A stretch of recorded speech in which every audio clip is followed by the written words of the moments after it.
Islam, Islam, Islam. Hey, hope you guys are having a great day here today on TikTok. Happy Saturday, happy Sabbath. So today I'm coming out of the Moorish literature to bring you some more Moorish inspiration. This one's called Kavet Imtor. It tells us how we're supposed to be, what alignment we're supposed to be in, and how we're really supposed to show up as Moorish American Muslims. Islam. Moors are men, upright, independent, and fearless, who care for their loved ones and follow the prophet to a destiny which is not uncertain nor unknown. They are fortified by the impregnable doctrine built upon love, truth, peace, freedom, and justice. It is, therefore, folly at its greatest height for smelly culprits with their insidious plans to invade such realm. They try and try, but their own bad planning brings down wrath upon their heads like the sword of old Damocles, had. Intrigue and scurrilous cunnings find a difficult path to travel within the ranks of the Moors. This is so because the Moorish movement has been well planned by Prophet Noble Drew Ali, whose latent powers are abundant, unknown, and may be called into action as a matter of defense at any moment. Prophet Noble Drew Ali knows the people within his ranks who are interested. They are the vanguard of the movement, and the Moorish hordes increase here in America. All of the Moors are active, not passive. A member's interest can only be in one direction, and having traveled over the road years before the prophet knows where every member is along the road. A few feet below is another road where schemers walk, where traitors grin and culprits bask in the sun. They think they are on the same road with the true Moors, but the Moors are high above on a pinnacle where they might view the destructionists as they fall for the last time and their bones bleach in the sultry midday sun. Hungry scavengers flying high catch scent, devour, and leave crying out. Cavet emptor. Cast out the dead carcass. The Moors high above the Moors high above see these plotters, purveyors, the worst that exist, hurl themselves downward by their own works as the hawks await. By Prophet Noble Drew Ali. So in this text, it is telling us that we're to be upright, independent, and fearless. A true Moor cares for their loved ones. A true Moor is not tearing their brothers and sisters down. A true Moor is not trying to scheme and scam and get people for money to file for paperwork. That's not what a true Moor is. See, he told you there's two different roads in this thing, and the true Moors are the vanguards of the movement as the Moorish hordes increase here in America. All of the Moors are active and not passive. Our interest as a member can only be in one direction.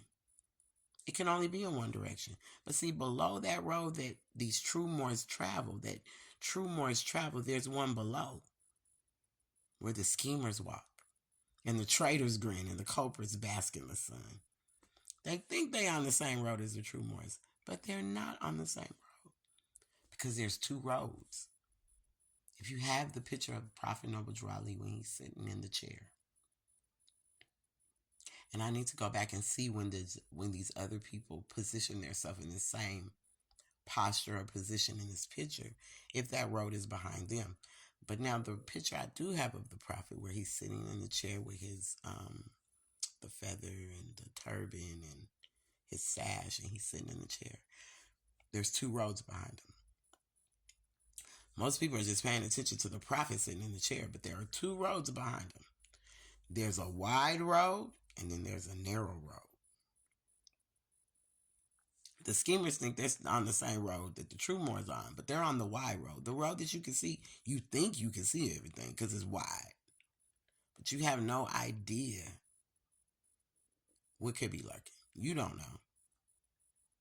So that straight and narrow, that's why the walk and the journey is so lonely, because the straight and narrow, sometimes a lot of times the straight and narrow can only hold you until you reach that destination, but it can only guide you and hold you at that time.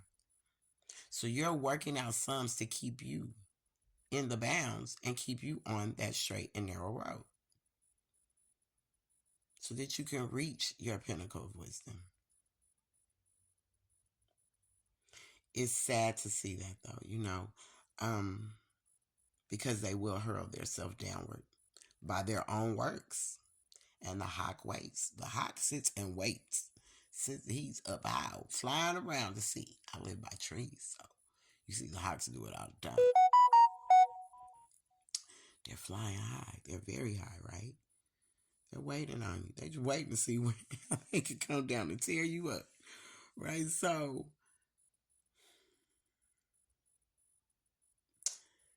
those that don't care about their loved ones, those that are only in this for them because they think their planning is going to be what brings things down or people down, and they'll be the one that can hold the torch and be like, hey, it was me.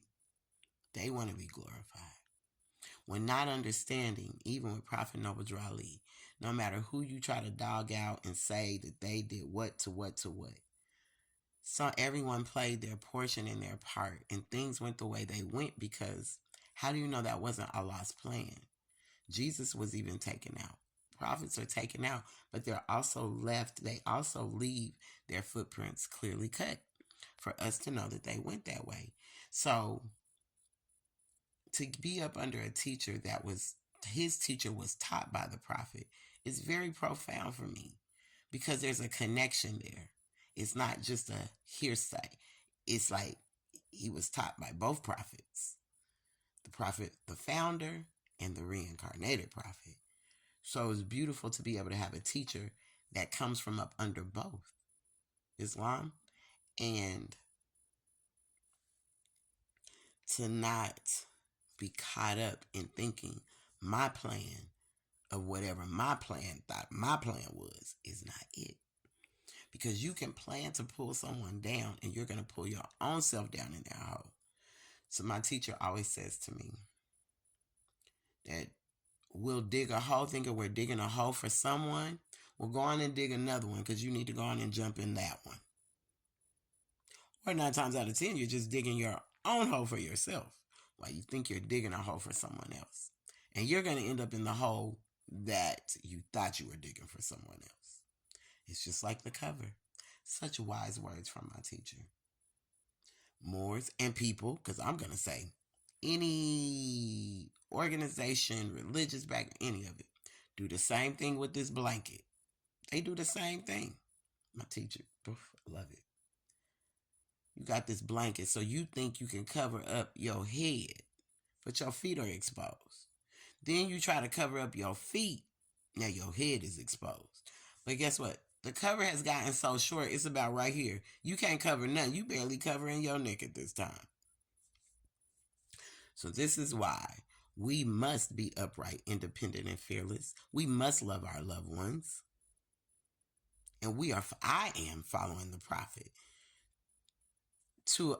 I promise you, I'm following the prophet, Islam. I want to go by what he left for us. That's my goal. Not going off of what I feel it should be, but going off of the instructions he left for us. He left us specific instructions, and we should be obedient to the law that was left. But we're not. We want to be obedient to the wrong things. So I wanted to come on and read this. And later on today, we're going to be doing a recap of our holy day and what we learned. I went to 2 different meetings, plus had my own. And the 2 meetings I went to were amazing. So we'll be on later. Check us out. We'll be on later to talk about the recap from Holy Day, Islam. I call it the after meeting, Islam.